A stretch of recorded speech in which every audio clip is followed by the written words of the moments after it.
వేలాది భక్తుల విశ్వాసం కలిసే పవిత్ర స్థలం తిరుమల. ఇక్కడ తలనీలాలు సమర్పించడం వెనుక అసలు అర్థమేమిటి మీకు తెలుసా? ఇది అహంకారాన్ని దేవుడి ముందు వదిలే వినయ సూచకం. నెరవేరిన మొక్కుకు కృతజ్ఞతగా చేసే పవిత్ర అర్పణ. శరీరం మనసు శుద్ధి అవుతాయని విశ్వాసం. ధనికుడు పేదవాడు అని తేడా లేకుండా సమానత్వానికి ప్రతీక. ఇది కేవలం సాంప్రదాయం కాదు, గాఢమైన భక్తిభావం.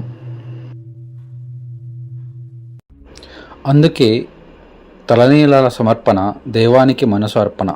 గోవింద గోవింద అని కామెంట్ చేయండి. ఇలాంటి మరిన్ని భక్తి వీడియోల కోసం మా ఛానల్ కేఆర్బీని సబ్స్క్రైబ్ చేయండి. అలాగే ఈ వీడియోని లైక్ చేసి షేర్ చేయండి.